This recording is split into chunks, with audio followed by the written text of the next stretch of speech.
నల్లగొండ జిల్లా నల్లగొండ నియోజకవర్గంలో municipal corporation ఎన్నికల వేడి పెరుగుతోంది. ఎన్నికల్లో భాగంగా 14వ డివిజన్ చర్లపల్లి ప్రాంతంలో రాజకీయ పరిణామాలు ప్రాధాన్యం సంతరించుకున్నాయి. నల్లగొండ బీఆర్ఎస్ పార్టీ ఇన్ఛార్జ్ మాజీ శాసనసభ్యులు కంచర్ల భూపాల్ రెడ్డి ఆధ్వర్యంలో నల్లగొండ మున్సిపల్ కార్పొరేషన్ ఎన్నికల ఇన్ఛార్జి మరియు జిల్లా ఎమ్మెల్సీ ఎంసీ కోటిరెడ్డి సమక్షంలో సుమారు 100 మంది కాంగ్రెస్ పార్టీ కార్యకర్తలు బీఆర్ఎస్ పార్టీలో చేరారు.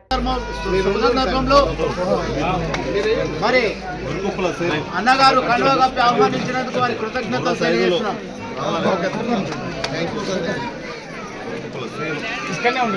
వరికుప్పల శ్రీను గారు, సైదల్ యాదవ్,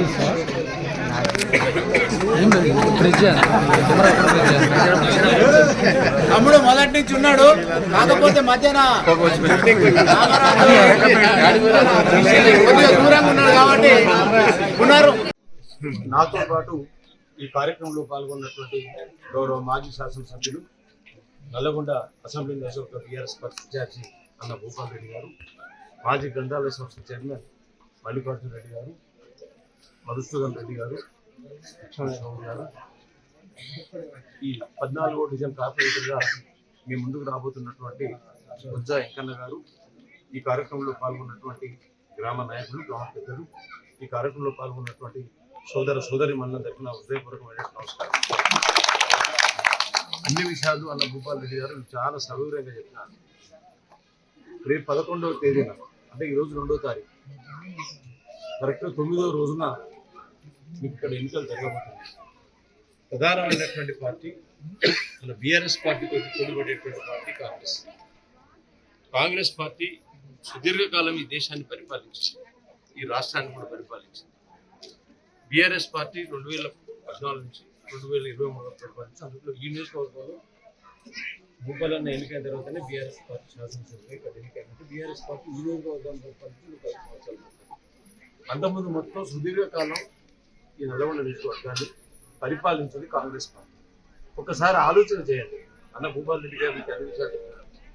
ఆ కాంగ్రెస్ పరిపాలనలో, కాంగ్రెస్ ప్రభుత్వం పరిపాలించిన రోజుల్లో ఈ ప్రాంతం ఏ విధంగా అభివృద్ధి చెందింది, అన్న భూపాల్ రెడ్డి గారు శాసనసభ్యులు అయినాక నల్లగొండ పట్టణంతో పాటు పరిసర ప్రాంత గ్రామాలన్నీ ఏ విధంగా అభివృద్ధి చేసినటువంటి అన్న చెప్పినటువంటి రోడ్ల విషయంలో కానివ్వండి, డ్రైనేజ్ విషయంలో కానివ్వండి, మంచినీటి సమస్య పరిష్కార విషయంలో కానివ్వండి, ఇతరత్ర తెలియజేస్తూ నిజంగా ఏ లాభం అవుతుంది టీఆర్ఎస్ పార్టీ గెలిచినట్టే. తప్పకుండా మీకు బాకీపడ్డ ప్రతి మహిళకు 25,000 బాకీపడ్డారు. ఈ రోజు వరకు 60,000 పైచులకు మీకు పే చేయాల్సి వస్తుంది. ప్రతి పెన్షన్దారుకు 50,000 సంవత్సరాలు భయపడ్డారు. ఇప్పటి వరకు 2 సంవత్సరాలు దాటింది 50,000 బాకీపడ్డారు. రైతు బంధు పేరు మున్సిపాలిటీలో ఉన్న ఈ గ్రామంలందరినీ చూస్తుంటే, ఈ వాతావరణం చూస్తుంటే రైతులే. మరి 5,000 రూపాయల ఎకరానికి ఒక కారుకు సంవత్సరానికి 10,000 ఇచ్చినటువంటి చరిత్ర కేసీఆర్ గారి ప్రభుత్వాన్ని.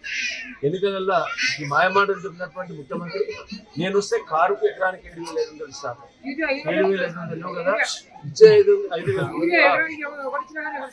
కార్లు ఎగ్గొట్టినటువంటి సందర్భాన్ని ఒకసారి రైతు సోదరులందరూ ఆలోచించి గుర్తు చేసుకోవాల్సింది. ఆ విధంగా లెక్క చేసిన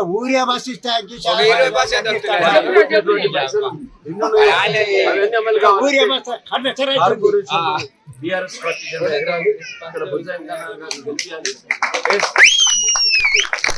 అందరం బాధపడుతున్నటువంటి, తెలంగాణలో ఉన్నటువంటి రైతాంగం మొత్తం బాధపడుతున్నటువంటిది యూరియా సమస్య.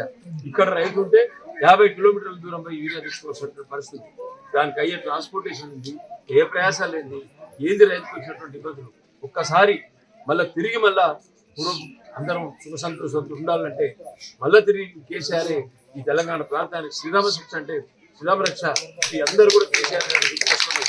ఒక్కసారి బీఆర్ఎస్ జెండా ఈ నల్లగొండ కార్పొరేషన్ వెళ్ళాల్సినటువంటి చారిత్రక అవసరం ఉందనేటువంటి విషయాన్ని, మీ అందరి జీవితాలు బాగుపడాలన్నా, పేద మధ్య తరగతి ప్రజలు బాగుపడాలన్నా కేసీఆర్ గారే ఈ రాష్ట్రంలో అధికారులు రావాలంటే రేపు జరగబోయేటువంటి కార్పొరేషన్ ఎన్నికల్లో తప్పకుండా బీఆర్ఎస్ పార్టీని గెలిపించాలని, తప్పకుండా గెలిపిస్తారని, బుజ్జా ఇంకా ఆశీర్వదిస్తారని నమ్మకం.